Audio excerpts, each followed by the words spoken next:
estão me ouvindo bem, gente? É muito estranho não estar tendo o meu próprio retorno. Mas ainda assim, muito obrigada. Eu estou muito honrada de estar aqui hoje trazendo esse conteúdo muito legal para vocês. Eu espero que vocês façam muito bom proveito do que eu vou trazer hoje para vocês.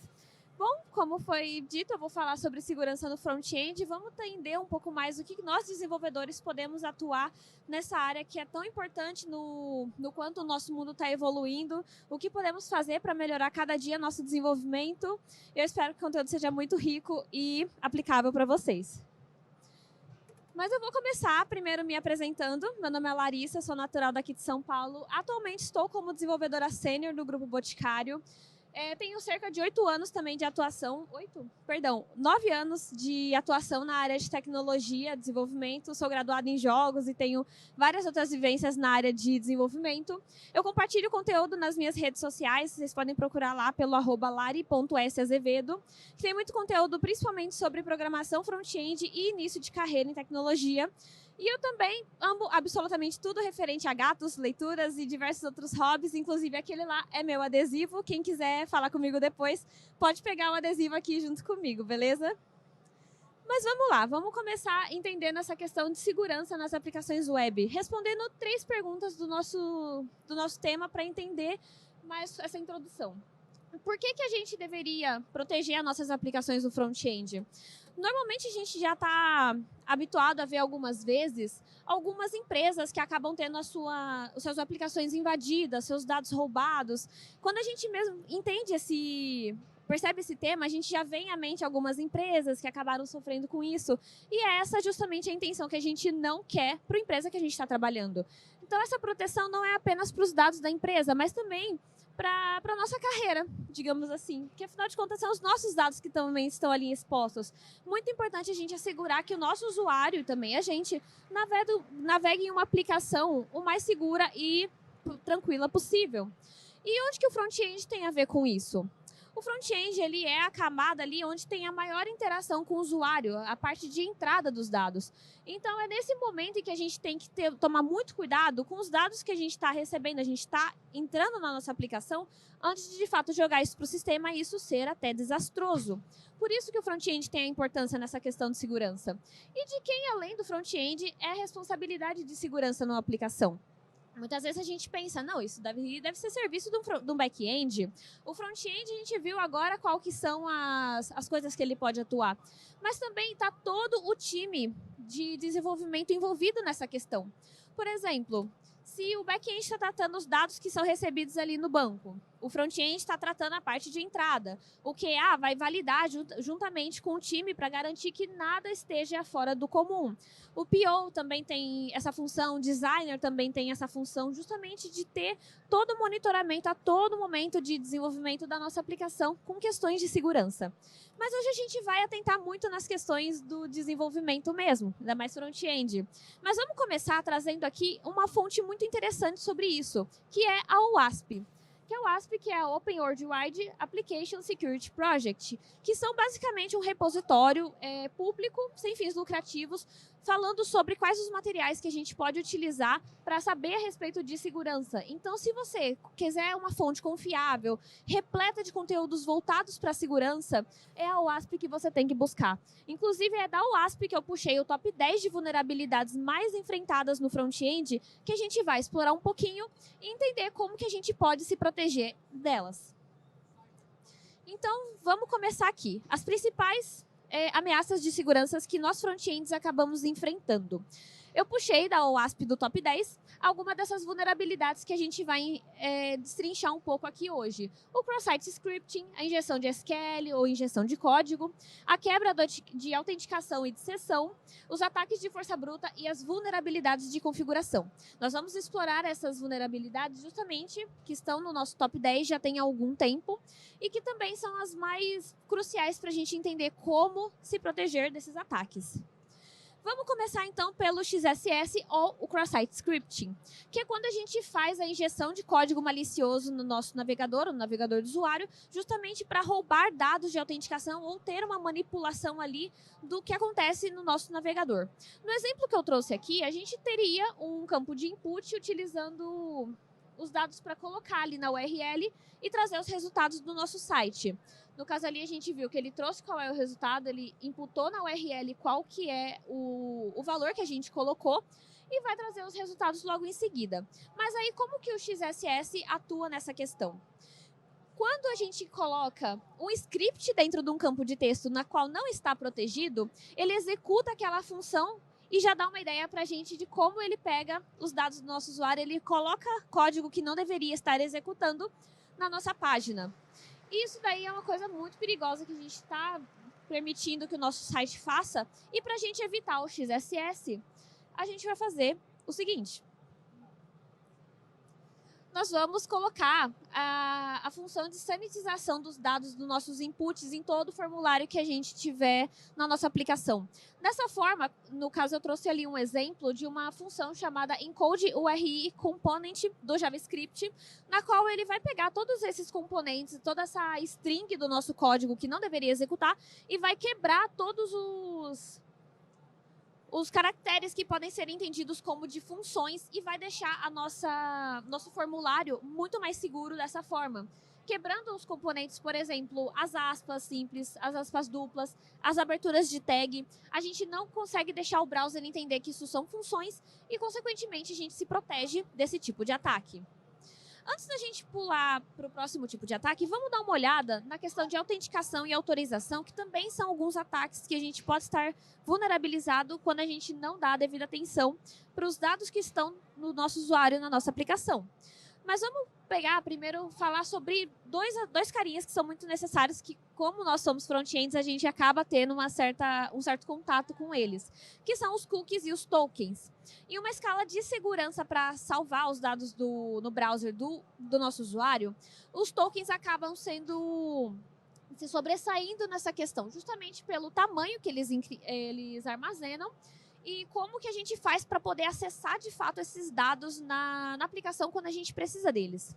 Exemplo, se a gente tem ali os dados de login do nosso usuário, os dados de autenticação, a gente não pode deixar, por exemplo, os dados dele expostos, esse tipo de coisa. A melhor alternativa são os tokens, dados mais sensíveis. Agora, os cookies, a gente pode utilizar.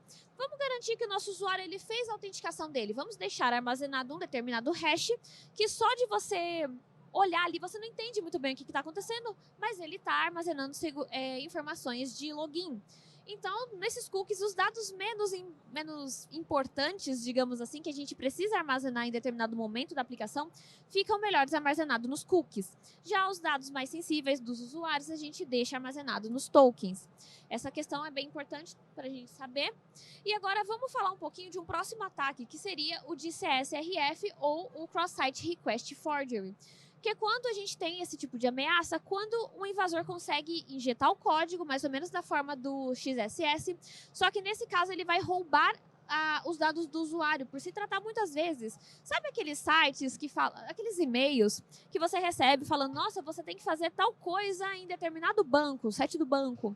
Aí ele vai lá, te dá um link, a página parece realmente verídica, só que aquela lá é uma página fictícia, uma página que não existe e que está ali justamente para pegar todos os seus dados à medida que você for fazendo a utilização dela, você fizer os cliques, você tiver interação com aquela página, você está expondo seus dados a esse tipo de coisa. Quando a gente vai fazer a barreira protetora de um ataque de CSRF, a gente vai utilizar algumas ferramentas justamente para dar a devida segurança à página que a gente está levando para o usuário, para que ele não receba uma página diferente da que ele deveria receber. E algumas ferramentas que a gente pode utilizar, por exemplo, o SumSite, que ele vai tratar essa parte de segurança na hora de enviar os dados para o servidor. Essas ferramentas aqui são muito boas, o CSRF Token também, para a gente utilizar nos métodos HTTP, que inclusive são algo que a gente vai ver mais para frente quais são a importância deles. E o certificado SSL para dar mais uma camada de garantia nas requisições da sua aplicação para que o usuário não perca os dados dele no meio de uma requisição ao servidor. Nesse caso é muito bom para a gente fazer o evitamento, a proteção contra os ataques de CSRF. E vamos para um próximo ataque, que seria a injeção de SQL, também muito similar com o que a gente vê no XSS.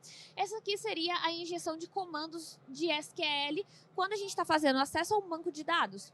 No exemplo que eu trouxe aqui, a gente está fazendo uma barreira para um login falso. O que acontece?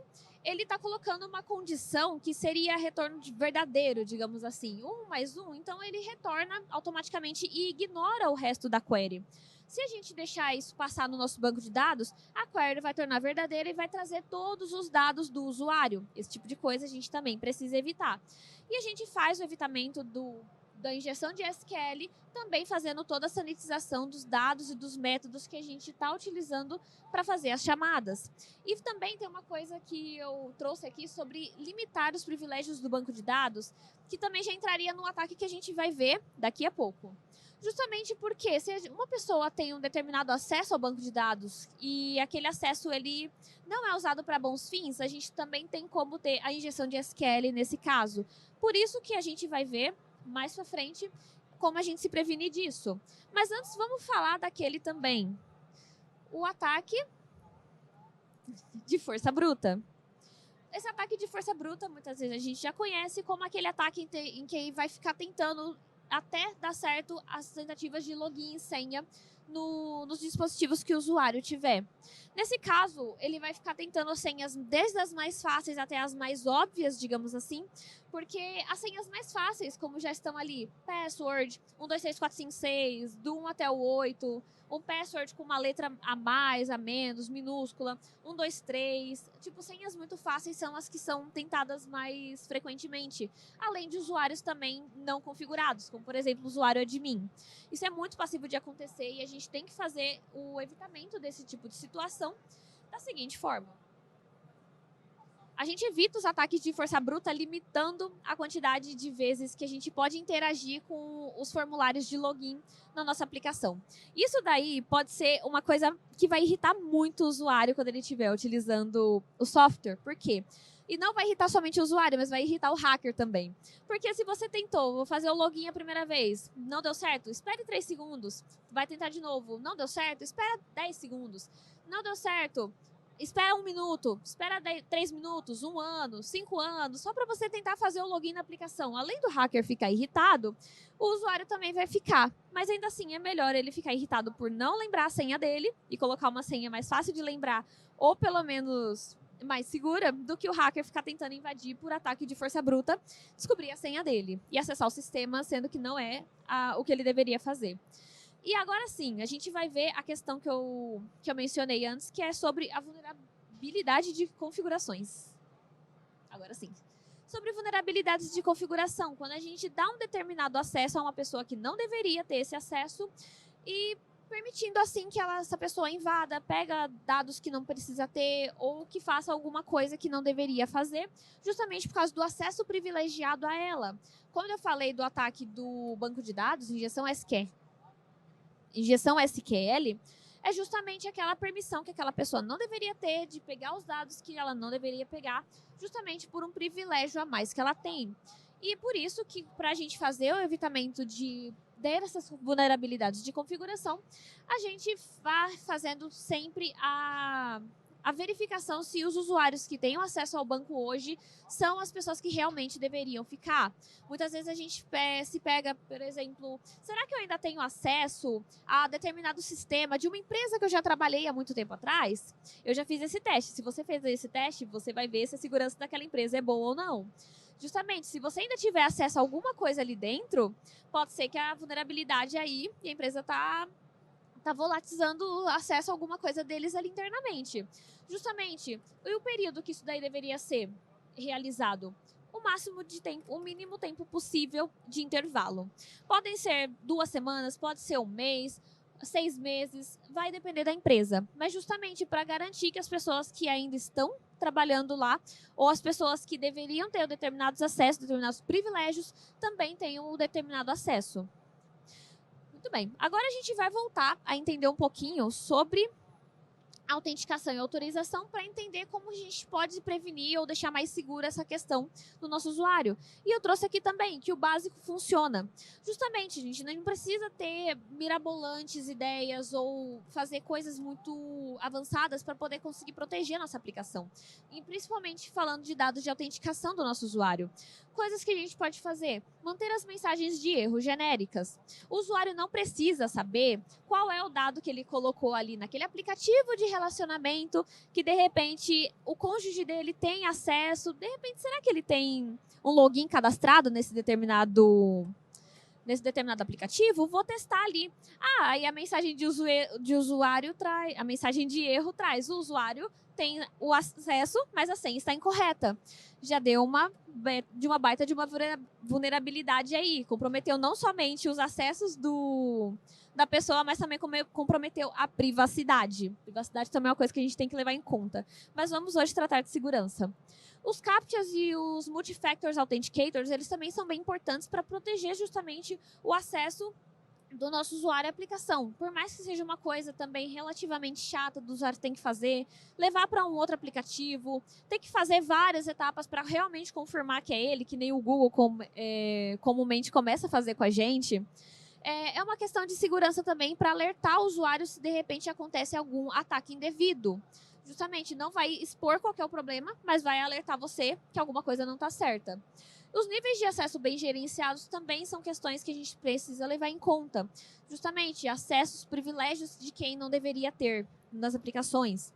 Outra questão: criptografia e tokens também. Se a gente precisa armazenar os dados em algum determinado local, que esses dados estejam bem seguros, com várias camadas de proteção, principalmente nos tokens. É muito importante, porque quebrar cookie é uma coisa relativamente simples que a gente consegue fazer. Então, é garantir que a segurança máxima não esteja nas formas mais fáceis de se ter acesso, digamos assim. As respostas HTTP corretas eu também trouxe justamente naquele ponto onde você tem que evitar que a sua conexão seja interceptada por algum site malicioso. Que você não consiga gerar uma conexão sem saber qual que é a origem dela. A conexão não vai chegar ao seu banco de dados se ele não vier da fonte de verdade correta. Se não sair da sua aplicação, não vai chegar ao banco. Não tem como interceptar isso, sua aplicação está mais segura. E principalmente os formulários semânticos também é algo que vai ajudar bastante você se você estiver desenvolvendo e querer trazer mais segurança para a sua aplicação e levar os dados de forma mais segura até o seu back-end.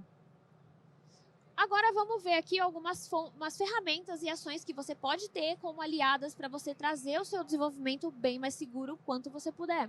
Que seria a OWASP, é claro, que é uma fonte que eu vou sempre recomendar para vocês como uma ótima fonte de materiais de segurança que você pode consultar. Além dessa palestra, né? Eu agradeço.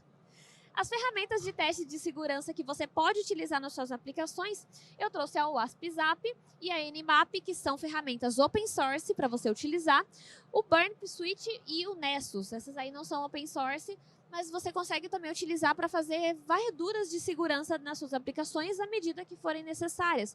Algumas ferramentas de qualidade de código, como o SonarQube, também às vezes captam algumas coisas dessas de vulnerabilidades, mas são mais níveis em qualidade de código. Então, essas aqui funcionam melhor para varreduras de segurança mesmo. De repente, estar utilizando alguma coisa que vá vazar seus dados, essas ferramentas são as melhores que vocês podem utilizar. Instruir usuários a usar senhas fortes é uma dor de cabeça que você pode evitar, principalmente para os ataques de força bruta. Se você não precisar se preocupar com o usuário colocando senhas muito fáceis ou deixar o login o acesso dela sem trocar a senha durante muito tempo, justamente você instruir o usuário para que ele dê mais segurança para os acessos dele, é uma coisa que, inclusive, pode ser viabilizada não só por um desenvolvedor, mas por um UX também. Tá aí a importância de todo o time estar colaborando com segurança. O controle de tentativas de acesso, além de interceptar as questões de ataque bruta, também dá um certo ar de, tipo, estamos nos importando com a segurança. E é uma coisa muito importante que a gente demonstre que a gente está preocupado com os dados dos nossos usuários ao deixar eles disponíveis na nossa aplicação. E também, é uma coisa que eu vou falar depois para vocês, sobre o volume. disso. A criptografia também é uma questão muito importante que a gente vai ter que levar em conta na hora de armazenar os dados dos nossos usuários, mas também interceptar que as pessoas de fora não consigam entender quais são as requisições que estão acontecendo ali no momento. Também questões de segurança para a gente sair melhor nessa questão. E vamos levar algumas coisas em considerações também. A quantidade de dados necessárias em formulários, que foi a questão que eu falei anteriormente. Você necessariamente precisa de todos aqueles dados que fiquem salvos no seu banco para que o usuário, de repente, consiga fazer as ações necessárias dentro do seu sistema? Já pararam para pensar, por exemplo, se a quantidade de dados ali realmente está sendo necessária, de repente, para fazer mapeamentos, para fazer determinadas ações dentro do sistema, aqueles dados realmente todos são necessários? Por exemplo, se a gente tem uma plataforma de estudos, por exemplo, a gente precisa necessariamente pedir dados de familiares, dados de endereço, se a sua aplicação não tiver sistema de pagamento, dados muito simples. Precisam de realmente ter toda uma quantidade enorme em massa de dados dentro da sua aplicação? É bom rever esse tipo de situação. A LGPD também a gente precisa sempre levar em conta, até porque está pegando em peso nos últimos anos, a gente tem que adequar o quanto antes, senão já passou do prazo da gente estar adequado às normas da LGPD também. E o atrito exposição, que é justamente aquela questão do que você armazena no seu sistema. E a minha dica é, menos é mais. A gente, é claro, evita essa situação, a gente traz o máximo do nosso desenvolvimento para isso, mas vamos supor no triste momento em que a nossa aplicação é invadida, os dados são furtados. Qual é o impacto que a gente traz tendo tantos dados de usuários expostos? Então, justamente, quanto menos dados muito sigilosos, muito importantes você tiver armazenado na sua aplicação, menor vai ser o atrito caso esses dados sejam vazados. É claro que a gente trabalha para que isso não aconteça, mas sempre também pensando nessa possibilidade, trabalhar justamente nessa questão. Muito bem, então a gente pode fazer um resumo de tudo que a gente pode ter observado aqui nessa talk. Principalmente, os dados de autorização vão servir para que a garantia do acesso ao usuário seja melhor e que eles tenham acesso às aplicações e às funcionalidades que precisa realmente ter, sem ter privilégio a mais ou a menos. Atualizar regularmente todos os softwares e bibliotecas utilizados na sua aplicação também por medida de segurança. Muitas vezes a gente pode até automatizar algumas dessas atualizações de dependências pelo próprio GitHub, pelo próprio SonarQube. Tem várias ferramentas que a gente pode fazer para lembrar a gente de atualizar sempre as versões dos nossos projetos e também sempre trazer segurança para a nossa aplicação. Utilizar a criptografia para proteger os dados sensíveis, atentar-se também aos métodos de armazenamento dos dados e de sessões do usuário, também é questões muito importantes que a gente vai levar em conta, e usando todo o conteúdo que a gente já viu nessa palestra. E validar todas as entradas dos usuários e sanitizar todos os dados para que a gente evite injeção de código em qualquer parte do projeto. Temos tudo isso daqui muito bem esclarecido. E bom... Agora sim, eu espero muito que o conteúdo tenha sido importante para vocês, que vocês apliquem. Tem esse meu QR Code aqui, que são as minhas redes, e quem vai falar comigo pode ganhar um adesivinho desse. Como eu falei, vocês podem me perguntar as coisas nas minhas redes, que estão todas do QR Code aqui. E eu imensamente agradeço a atenção de vocês, gente. Muito obrigada.